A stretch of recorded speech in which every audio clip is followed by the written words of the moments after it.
where we start Okay, right on the button. Here we go. 5, 4, 3, 2, 1. I'm John Miglosh for the WDMA. We're going to have a meetup today, 3 o'clock Chicago time. Just go to WDMA.org to register, get the Zoom links and all that. It's in the upper right-hand corner. There's a little button that says something about, it's red, it has a red button. Hit that and you'll be all set. You'll have the Zoom link and you can come over 3 p.m. this afternoon, Chicago time. Okay, so let's get started. What have we got in store? In the spirit of you'll never see this anywhere else, this is from 13 years ago. I typed in a search for, I don't remember, customer acquisition or something. Good afternoon, Bob. I was wondering if I could have $500,000 to upgrade our call center technology. Well, sure. In fact, I think I'll just give you the cash. Just give me the cash. Thank you. Buy yourself lunch. Nice. Stanley, stop goofing off, okay? I need you to work. I need you to work. Call center. Nobody's calling. You got me? Oh, Jim, hi. Hey, listen, I need you to find a way to connect our 2 contact centers with the ones from the new acquisition. Can you handle that for me? Well, of course. I can flip the switch, have it done right now. Knew you could. There's Done. a switch. Great. Oh, and I'm out of M&Ms. Could you bring me a pack of those, too? Excuse me? Hey, Bill. The CEO's ordered a new green initiative.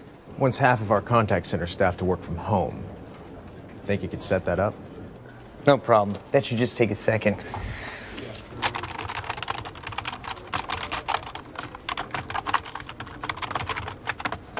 There you go. You the man. If only it were that simple. Nice work. With WSINet, it can be. Okay, well, I don't know whatever happened to them. I don't know if they're still in business, but, feel free to give them a call. WSINet. Sorry, if only customer. Yeah, okay, I could use some of that stuff. So you never know what you're going to find on YouTube, and that's the truth, right? So let's get over to this one. How to Improve Your Customer Acquisition Cost and Grow ROI by John McDonald. And this is a blog from thegood.com, which is an interesting name. It's 10 minutes, so it's a little bit long. It's a pretty good article. I recommend subscribing at WDMA.org and downloading the entire article, all marked up. Every business school student learns there are only 4 ways to increase sales revenue. Get more customers, increase prices, increase the amount of average transaction. Some people combine these. That's famous. Get more customers, increase prices, increase the average order, and conversion rate. So they combine those. I added a 5th one because I can do that. I can type right on top of everybody's articles. Improve customer retention, more repeat orders. That might be the most important of all of them, because the more a customer's worth, the more their lifetime value, the more you can afford to acquire them, right? If your customer only orders once, we mentioned Sherry's Berries, where they, it's a Valentine's gift that, most of them don't come back, and the people who tried to get them to order other things, it didn't necessarily work for them. But that's okay. You can have a perfectly profitable business model on selling, something profitably with good margin to a wide range of people. It appeals to darn near everybody. Candy is good. And make a living that way. It's possible. But if you can get somebody to buy 2 times or 3 times or multiple times, or addicted behavior like we talked about yesterday, well, then then you got a home run. But you don't have to. But if you improve that customer retention, you may be able to do a far more profitable business. And we'll get into that in a second article. Okay, so obviously those aren't the only things. There's number 5. improve the value of the customers you have. And we'll talk about that in the next article, okay? So what is customer acquisition? You take your costs and divide them by, and here's a set of costs, divide them by the number of customers you generate. It's not that hard. This guy, very, very wordy here. Total sales and marketing for some period of time by the total number of new customers acquired by that period. There you go. You can further segment by marketing channels. John here thinks that it's easy to keep track, and he says it 3 times. Easy to keep track of that because, you know, we have such good tracking these days. But I would argue that we really don't. That especially digital attribution is horrible. You really don't know a new customer from an old, and you don't know what channel really triggered his order. You only know probably the last touch, and that's one of the worst ways you can keep track of things. But, you know, we're not going to argue with him. So, you know, there's all sorts of proverbs in this article. The average small e-commerce business spends about $58 according to Shopify, probably a good number. If you're a luxury retailer, you'll spend more to acquire your customers. Why? You might not have to. You know, you'll have a better business model if you don't have to. And that's why sometimes, that's why guys like Mark Ritson talk about branding. That the more prominent your brand, the more top of mind, the more likely people want to buy. You know, I did a keynote for R.R. Donnelley Printing back in the day as an emergency fill-in, and I did get a standing ovation. But basically, I talked about them and about how when you get into the direct mail business, you know, you want to be big enough to print with R.R. Donnelley. You know, like when you're in construction, you want to have a big enough company to, you know, buy that first Caterpillar. You know, you might be able to get a hoo-hoo excavator, but you really want to get a Caterpillar. I made that name up. I don't know that there's such a company as hoo-hoo. Okay, so you can also take cost of goods into account. I would say, as I did last week when we talked about cost of acquisition, you have to take cost of goods into account because you know, it doesn't matter what you spend per customer if they don't make any profitability. If there's no profitability, so you need to take that cost in, and you should also, if you can sell profitably, then you need to take that profit into account, right? And that's how you combine lifetime value. So a lot of good suggestions in here. You can look for if you want to lower your cost of acquisition, John says, look for a less expensive marketing platform and target potential customers better. And often those are at cross purposes, usually, right? And direct mail is one of the more expensive ways to acquire customers. But what's interesting is I've consistently seen when we do look at the lifetime value, and we don't just take new acquisitions and multiply times the time we think they'll be with us and the number of orders that they'll give us. No, we actually take a historical model. We look at customers we acquired 5 years ago and see what they've been worth along the way. Look at the time it takes to recoup our investment in customer acquisition. Those numbers are available in a good database, right? So rather than project this stuff. But mail is one of the most expensive customer platforms, marketing platforms. But I consistently see a 4-time increase in the lifetime value of customers acquired by mail. So that's something to think about, especially mail like a catalog. And I'm going to try and slip in a case study at the end. And then compare your customer lifetime value to your customer acquisition cost, which is what I've been saying. He gets to it down in the bottom here, where he actually talks about the right here. This is the most important part. Now it's 2/3 of the way into the article, which is a 10-minute article.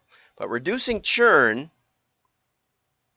in addition to marketing costs, means you'll spend less to acquire customers and keep them longer, increasing the LTV to CAC ratio even more.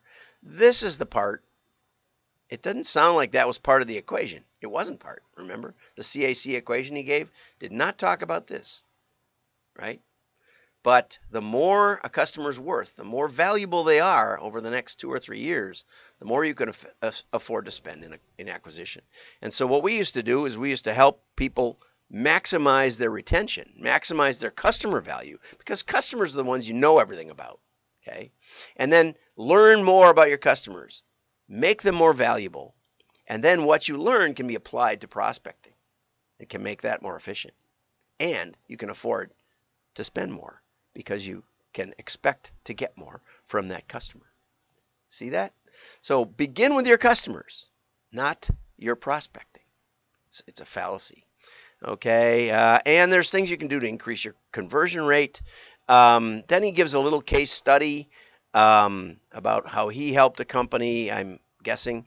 He said, let's say you have a 2% conversion rate increase up here. So you go from 3% conversion rate to 5%. Not impossible. Oh, I've seen it go way more. I've seen increases way higher than that. But anyway, and he says, tweaking the conversion rate by 2% resulted in a 67% increase in sales. But actually, going from 3% to 5% is not a 2% increase. It's a 67% increase in conversion rate, which results in a 67% increase in sales. Gee, the math works out. So, John, I have a hard time trusting someone who leaves out cost of goods in their explanation of CAC and waits until the bottom half of the article to talk about customer retention and doesn't do simple math. But on the other hand, there's some suggestions here. Lots of stuff on testing. It looked like you wanted to really cover the waterfront, John. And this is about 4 articles worth of stuff. But I do recommend downloading it and sifting through it, and you will learn some things, probably get you thinking at least. Okay, here's another one that the author's not clear. European Business Review is acquiring new customers more expensive than keeping them. Okay, and loyal customers are often much more valuable than the new ones. It's not always true. We mentioned yesterday that in hobby industries, there's usually an initial small order, but then someone who's taking up hunting, for example, is going to buy a lot more stuff in the next year than someone who's been hunting their whole life, right? They'll need this or that, a little of this, a little of that. Okay, which is more important, customer retention or I can't keep a straight face. Acquisition or retention. Studies have shown, I always like when he started, but they do cite the study. It's 5 times more expensive. Acquiring customers is 5 times more expensive than keeping them. Okay, so it makes a lot of sense to acquire new customers. Now let's see if I can find the article. Here's the study. Bain & Company revealed that a 5% increase in customer retention can increase profit by at least 25%. And what they were talking about was going from 5% retention to 10% retention, okay? Which is not a 5% increase, but that's what the article actually says. That's a 100% increase. But because, the 5% increase, which is not a 5% increase, it's a 100% increase, increases the profit by 25%, they say it's 5-to-1 benefit. And, you just have to shake your head at some of this stuff. And that was pointed out in another article I read that Bain's math was off. And it's the same exact math error as John made. Okay, so let's figure out math. And I'm doing this live. You can comment right now, and I will reply to you. This is live, and I'm doing the math in my head.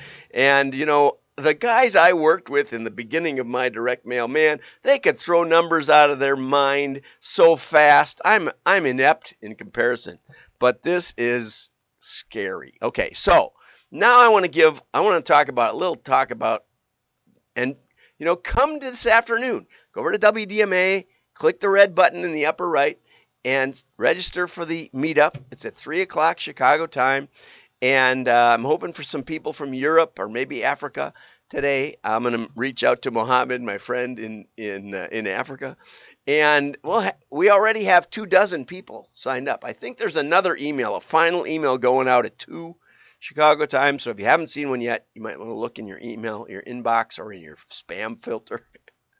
So obviously we're, 4 whole emails for this meetup. But we do have over 24 people expected, so we'll see what happens. And let's go on to the case study because that'll be fun. Here we go. Okay, this is a case study we did a couple of years ago with a company called Lovesac. And they are a furniture company. So it's not the best. Well, let's do the case study here. Where's the case study? Turn off the PDF and go here and hit the button. Okay, about 80 stores, mature website. They'd been in business for about 20 years. A consultant said you should have a catalog, and they had disappointing results, especially with rented names. And then Patrick, their VP of marketing, said, why should we mail to people who've already bought? In other words, why spend money on retention when what we really need is awareness and customer acquisition? It was a complex sale. It was a complex product. It's not like buying a couch, but it reassembles and does all kinds of features. Relatively low number of customers, okay? Now, we started working them in 2014. We showed them some things to do, and we worked with them through into 2017, where they went from. So in that tenure, they went from. They went from 50 million in 2013 up to 100 million in 2014. This is public information. They went public after that. Okay, and we started working with them on their acquisition percentage, on their conversion rates, on their response rates. One of the things we found was that they were spending most of their space in their catalog on stuff that generated almost no sales. Okay, the sales percent were this red bar, and this was the percent in the catalog, but 2/3 of the catalog was stuff that only was generating a little bit of sales. So we helped them with that. We helped them with analyzing some of the sourced products and helping change their layout. We analyzed where their customers were coming from, especially the new customers, and found that a lot of them were coming from around the stores. People did like to bounce on the chairs. Not a big surprise. None of this stuff was a big surprise, okay, but all of it is important.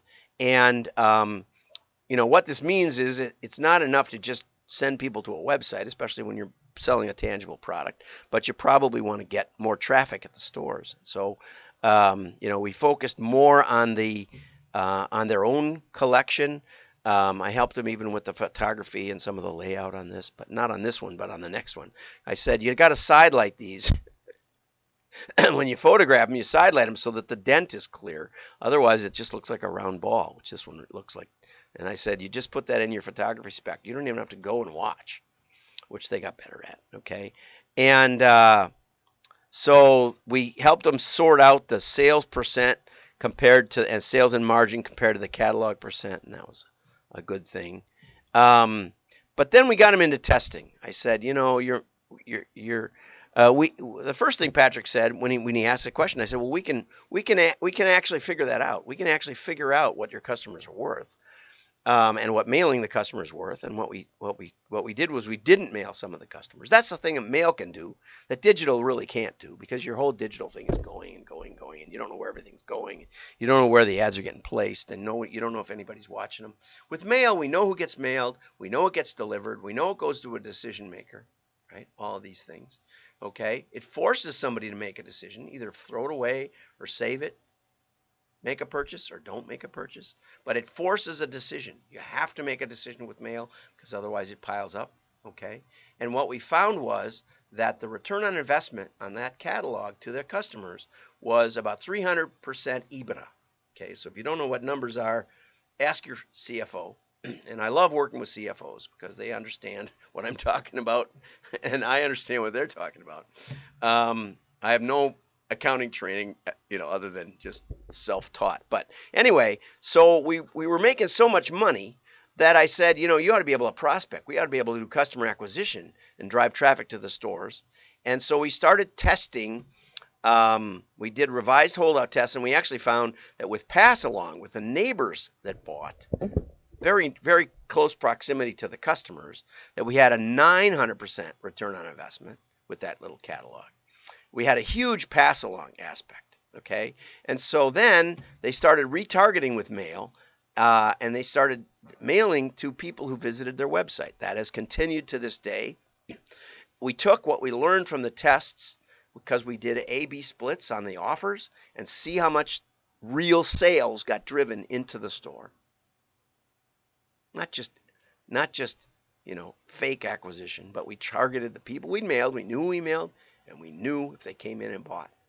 And we targeted, and we knew if the neighbors came in and bought, because we could figure that out too with our match pack.